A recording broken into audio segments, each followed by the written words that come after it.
kalau di rumah. Tidur di karpet, kalau di sini mah kasur empuk. Ibu saya jadi asisten rumah tangga, terus bapak saya udah meninggal. Cita-cita saya ingin menjadi poluan.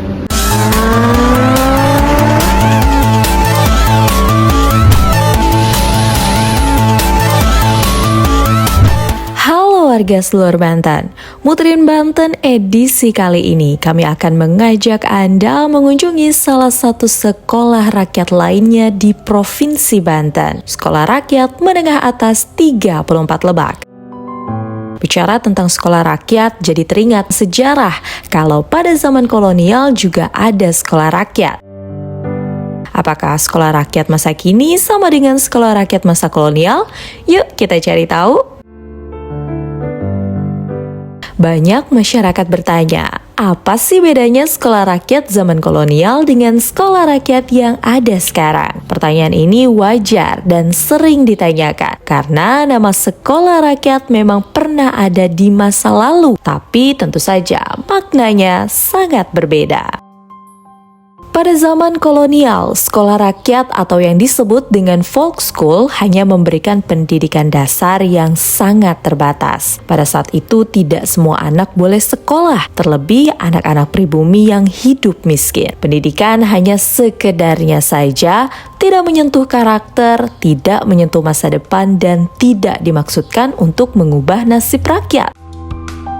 Namun sekarang, Indonesia punya sekolah rakyat yang berbeda. Bukan sekedar sekolah biasa, tapi sekolah yang menjadi program strategis nasional. Gagasan Presiden Prabowo Subianto, sekolah yang menempatkan anak-anak dari keluarga miskin hingga miskin ekstrim sebagai pusat perhatian. Tujuannya jelas, yakni untuk memutus rantai kemiskinan melalui pendidikan yang berkualitas. Jadi selama ini pemerintah mencoba mengentaskan kemiskinan melalui bansos.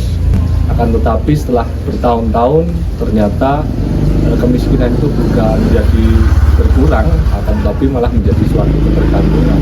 Sehingga sekolah rakyat didesain menjadi salah satu miniatur bagaimana kita menampung anak-anak yang dari keluarga miskin ekstrim dan keluarga miskin untuk dientaskan kemiskinan melalui pendidikan yang berkualitas. Program ini begitu istimewa, di mana pemerintah tidak hanya memberi bantuan sesaat. Ini adalah bantuan jangka panjang dengan memuliakan wong cilik, memungkinkan yang tidak mungkin, juga menjangkau mereka yang selama ini tidak pernah terjangkau. Terdapat 3 kurikulum lengkap pada pelaksanaan sekolah rakyat. Pertama, kurikulum persiapan, di mana selama 3 bulan pertama, siswa-siswi sekolah rakyat diperkuat terlebih dahulu literasi serta numerasi dasarnya, pengenalan hardware, software, dan lain-lain. Hal ini dilakukan agar siswa mampu beradaptasi sehingga lebih siap menerima materi pembelajaran yang didesain secara berkualitas. Bahwa anak SMA ada beberapa yang baru masuk SMA itu belum lancar membaca, matematika dasar, pembagian, pengkalian masih bingung seperti itu, banyak sekali kita temui, sehingga di kurikulum persiapan itu kita mencoba mempersiapkan anak selama 3 bulan sehingga siap pada materi yang akan diajarkan di jenjang SMA di kita ya.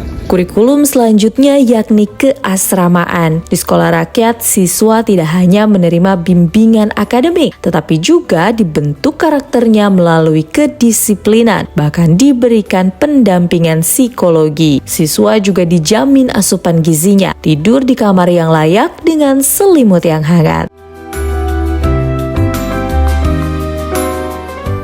Selanjutnya tentu saja kurikulum akademis dengan modul unggulan, di mana untuk menunjang kurikulum ini, siswa diberikan 8 set seragam serta laptop pribadi. Untuk pertama kalinya, pendidikan tidak lagi menjadi kemewahan, tapi hak yang sungguh diberikan.